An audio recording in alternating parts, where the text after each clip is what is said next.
No vídeo de hoje eu vou falar sobre um caso cruel que merece justiça. E quem sou eu? Oi, eu sou a Lília e esse é o Cadáver Frio.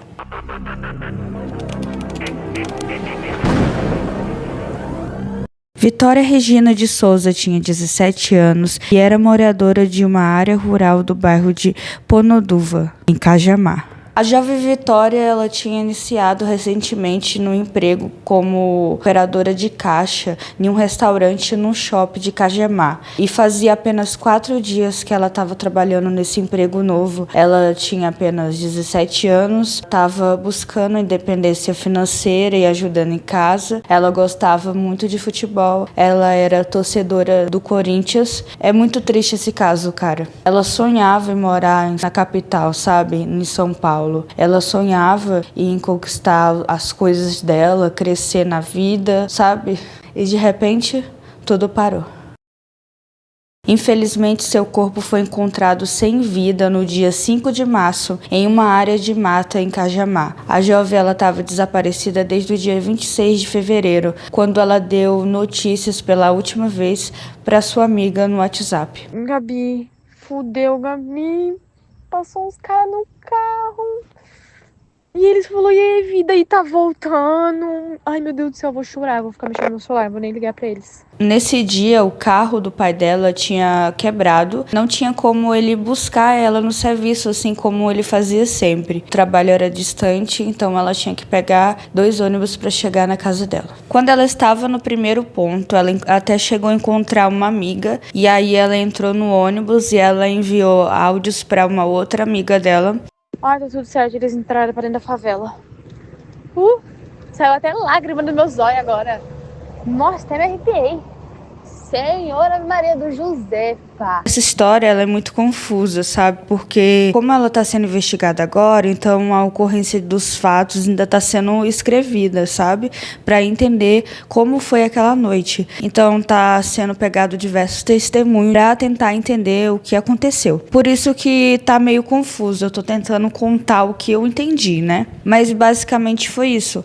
Ela foi pegar o primeiro ônibus, ela gravou os áudios para a amiga, falou que tinha uns caras seguindo ela e aí tinha outros caras mais tarde que ela falou para a mesma amiga que mexeu com ela e eles estavam andando de carro meio que atrás dela, sabe? Que ficou paralisada, que ela não conseguia correr. Ela disse que esses caras de carro, eles entraram na favela, ela deduziu que eles foram embora. Então ela foi lá e pegou o segundo ônibus. Mas enquanto ela estava lá esperando, chegou 2 rapazes que ficaram lá também no ponto de ônibus esperando o próximo ônibus. Quando o ônibus chegou, ela enviou outra mensagem para a amiga, né, falando que um dos caras tinha entrado junto com ela e o outro teria ficado no ponto esperando. Só que logo depois ela se contradizeu. Os 2 tinham entrado no ônibus, inclusive um deles teria sentado atrás dela. Depois disso, a jovem não se comunicou mais com ninguém, foi dada como desaparecida. E ela enviou mensagem também para o ex-namorado dela e para outras pessoas que ela enviou falando do desespero dela, que ela estava com muito medo de alguma coisa acontecer. E uma equipe de polícia foi com os cães farejadores e fizeram até o trajeto, né, que ela fez enquanto ela estava viva. Infelizmente, encontraram o corpo dela em uma condição assim, que esse crime foi feito com uma menina de 17 anos. Nem com os piores criminosos um crime desse jeito é feito, sabe? O corpo foi encontrado com o cabelo raspado, sem roupas. Ela estava meio quase sem cabeça. Tem uns sites que falam que ela foi decapitada e tem outros que falam que ela estava quase sem cabeça e tem outros que não falam muito sobre esses detalhes. Mas aí ela estava com um sutiã preso no pescoço, entre o pescoço e a axila. Além disso tudo, ela tinha diversas marcas de violência, que ela foi torturada, né? A polícia acredita que antes dela ter de fato morrido, a polícia acredita que ela passou uns 2 dias num cativeiro E essa é uma teoria da polícia, sabe? Porque como lá no local do crime, parece que eles só pegaram o corpo dela, transportaram, tipo, num carro e jogaram lá nessa mata como se fosse nada, sabe? Eles só estavam tentando meio que descartar o corpo que já estava entrando no estágio avançado de decomposição. A polícia chamou os parentes até o local. Mano, imagina a situação, tipo assim, uma pessoa que você conhece, uma pessoa que é da sua família, foi, tipo assim, morta e você tem que ir até o local, encontrar e olhar, sabe, e fazer o reconhecimento.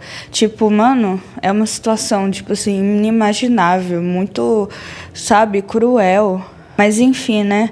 Isso foi preciso porque senão não teria como reconhecer se era a Vitória ou não. E eles identificaram a Vitória por conta da tatuagem dela de borboleta na perna e ela também tinha um piercing no umbigo. Segundo peritos, ela foi morta com facadas no tórax. A câmera de segurança registrou quando a adolescente caminhou em direção a um ponto de ônibus seguida por 2 homens. Nas imagens é possível ver que um dos homens subiu no mesmo ônibus que ela. Segundo testemunhas, havia um veículo no ponto de ônibus em que a Vitória desceu. Apesar dela ter descido sozinha, testemunhas do ônibus não terem visto nada suspeito, o ônibus chegou a descer num ponto mais pra frente para ficar mais perto pra Vitória, né? Porque ela ainda teria que andar para chegar até a casa dela, mas as circunstâncias do fato não mudaram muito o resultado do que aconteceu.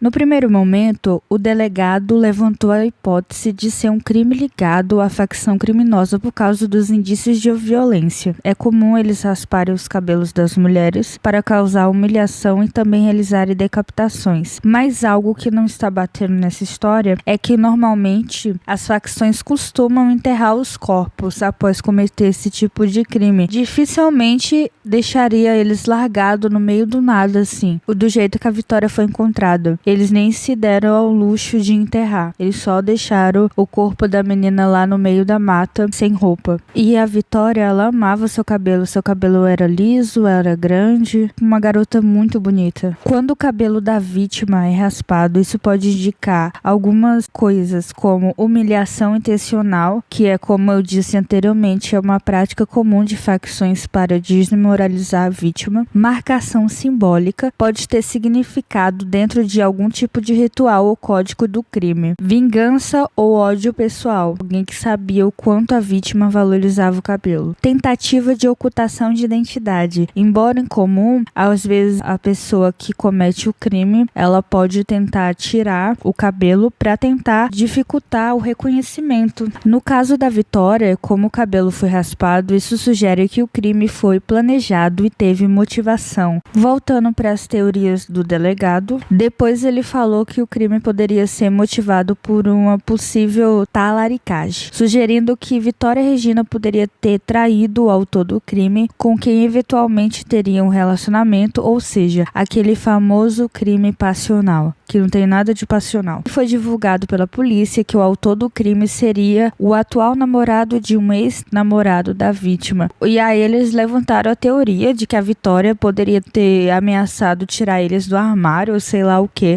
o atual do ex, ele seria suspeito, supostamente, de ser integrante do PCC. Mais de 20 pessoas já foram ouvidas e suspeitos foram apresentados, dentre eles o ex-namorado Gustavo Vinícius, o dono de um Corolla que emprestou o carro para o ex da Vitória, o Maicon, esse mesmo que emprestou o carro. Mais pra frente a polícia descobriu que seria o vizinho da Vitória. Também tem o ficante da garota, além dos caras que a seguiram e dos outros que a assediaram. Nessa história há pelo menos 8 suspeitos. No dia 8 de março ocorreu a primeira prisão do caso. Maicon Antônio Salles dos Santos, de 27 anos, foi acusado de ser motorista de um Corolla que perseguiu a jovem minutos antes dela desaparecer na madrugada. Maicon emprestou o carro para o ex-namorado de Vitória. Ele disse isso no depoimento, né? O mesmo que teve a prisão pedida pela polícia, mas foi negada pela justiça por falta de provas. Segundo a investigação, esse carro passou na cena do crime, o automóvel foi apreendido apreendido, alguns fatos reforçaram a suspeita de que Michael teria envolvimento fortíssimo com o caso. O Michael, ele seguia a Vitória há meses na rede social. Ele viu uma publicação no Instagram de Vitória informando que ela estava sozinha na rua, a caminho do ponto de ônibus. Além disso, ele sabia que o carro do pai dela estava quebrado. No celular de Michael,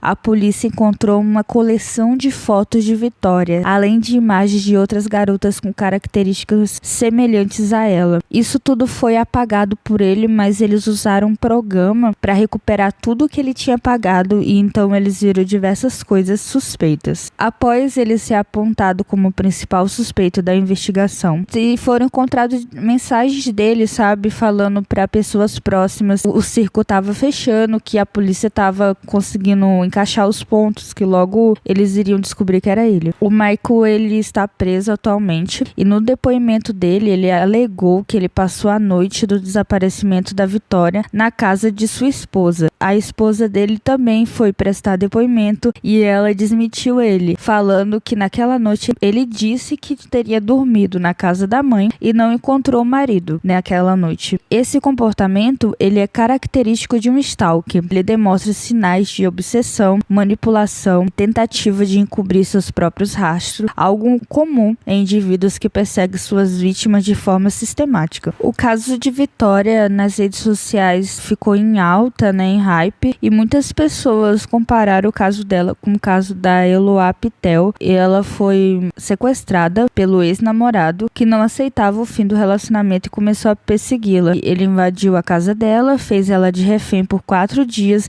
Esse caso foi totalmente televisionado e no fim acabou que ele matou ela. O que é comum em casos como o da Vitória Regina é essa perseguição constante, seja no virtual ou no presencial, onde esse stalker persegue a vítima, segue ela. Sempre tem esse comportamento de coleção de fotos e informações sobre a vítima, né? Porque hoje em dia todo mundo posta o que tá vivendo naquele momento, onde tá naquele momento.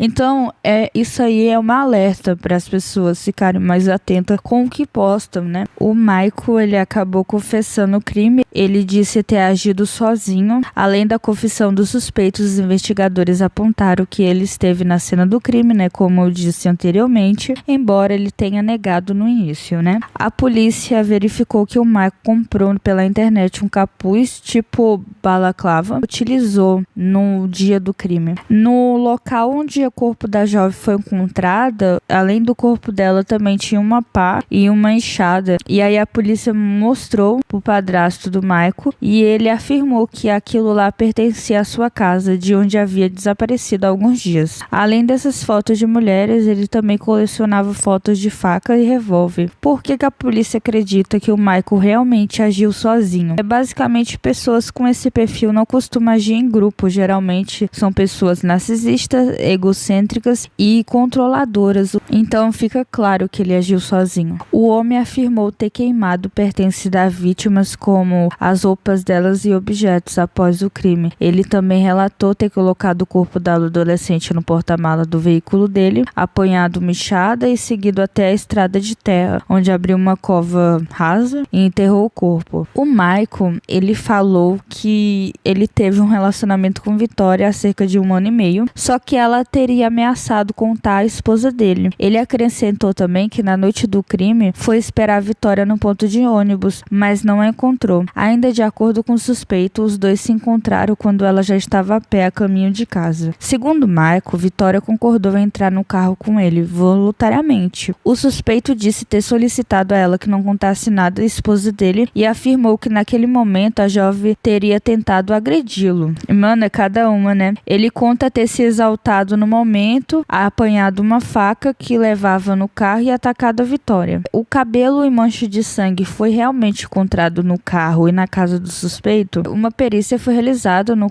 carro do Michael, né? Identificou um fio de cabelo e resquício de sangue que foram analisados, só que o resultado desse laudo ainda não foi divulgado até o momento. A polícia busca, esclarecer se a Vitória foi assassinada logo após ser sequestrada ou se ela permaneceu em cativeiro antes de morrer. A polícia reavaliou os suspeitos Gustavo Vinícius, que é o ex-namorado, né, e Daniel Lucas, que era morador da região. apuração. Os dois sempre alegaram inocência. No início da apuração, o ficante de Vitória também chegou a ser tratado como investigado, né? Mas não como suspeito. Com a confissão de Michael, a polícia descarta, ao menos por hora, a participação de outras pessoas no assassinato. A linha de pensamento que o PCC estaria envolvida nesse crime foi descartado, pelo menos até o momento. Dado a todas as circunstâncias, esse crime foi de vingança, com certeza. Bem, o laudo do Instituto Médico Legal disse que não houve sinais de violência sexual na Vitória.